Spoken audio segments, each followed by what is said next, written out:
What is up, you guys? It is Thursday, December 31st, 2020. It's day 191 of our Walks Across America. And it's been a little while since I've done a YouTube video, so I figured I'll hop on here and do one on the last day of this year. We have been walking a lot of stuff lately that is, believe it or not, much sketchier than this. There's a lot more traffic on this road, but as you can see, we actually have a shoulder.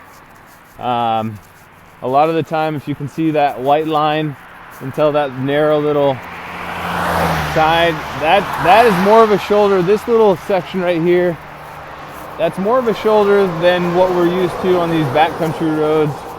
But luckily, there's typically not a lot of traffic, so we just have a lot of maneuvering to do. In other words, for those of you watching, never do this route. Never walk this route. It's terrible. It's not safe. That's one of my takeaways from this walk. San Francisco to DC should not be done on foot. At least the route we took. There may be a different route. I've heard about the American Discovery Trail. That's probably more safe. Anyway, it's been over 6 months now of walking, where we've had, of those 6 months, probably 20 or somewhere between 20 and 30 days off. Some days we've walked a whole lot more than other days. The map is telling me to make a turn. Oh dang, I might just have to stop here for a sec. But you guys, it has been one wild ride. We thought we might have been done by now. We were hoping we would, at one point, we'd get done by middle of December. That maybe we'd be into DC by just before Christmas. By Christmas, but with taking time off for Thanksgiving, we took like a week off back when we stopped in Hayden, Colorado, because I was having some crazy back pain. We took time off for Christmas. I mean, it's just been,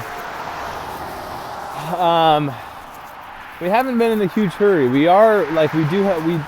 There's a sense of urgency because we want to finish this walk. But ultimately, it's all worked out just the way it's supposed to work out. And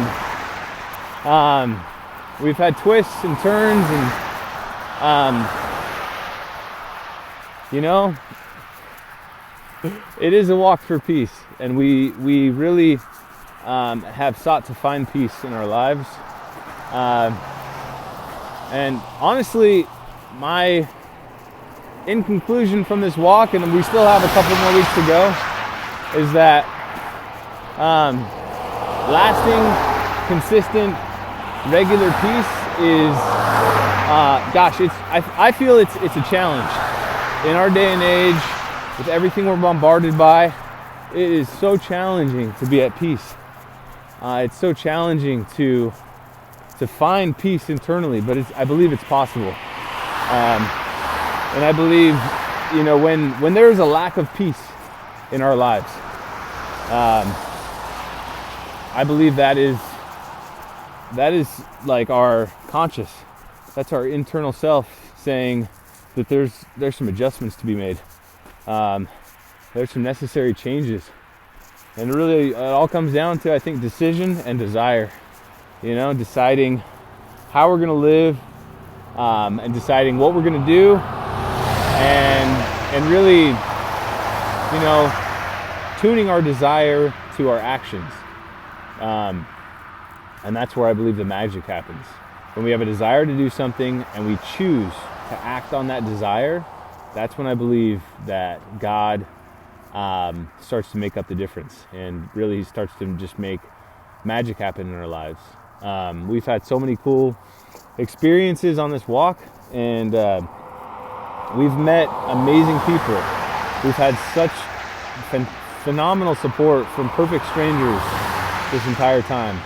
And it's just become a testament to me that people care. People really go out of their way to help strangers, especially when they know that that those people or that person is doing something good and doing something that's right. So we're living through some crazy times. You know, we're seeing statewide shutdown mandates and mask mandates, and businesses being closed down, people losing their jobs, people becoming more reliant on government. We're seeing freedom and liberty as we know it being threatened by government restrictions and government policies. And you know, our lives are shifting, our lives are changing, our interpersonal relationships are changing. I feel like the divide between the left and the right is becoming more stark. But with all of that, with everything going on, I believe now more than ever, it's important for us to be at peace in here. And I'm not saying I'm like some patron saint of peace, because I'm not.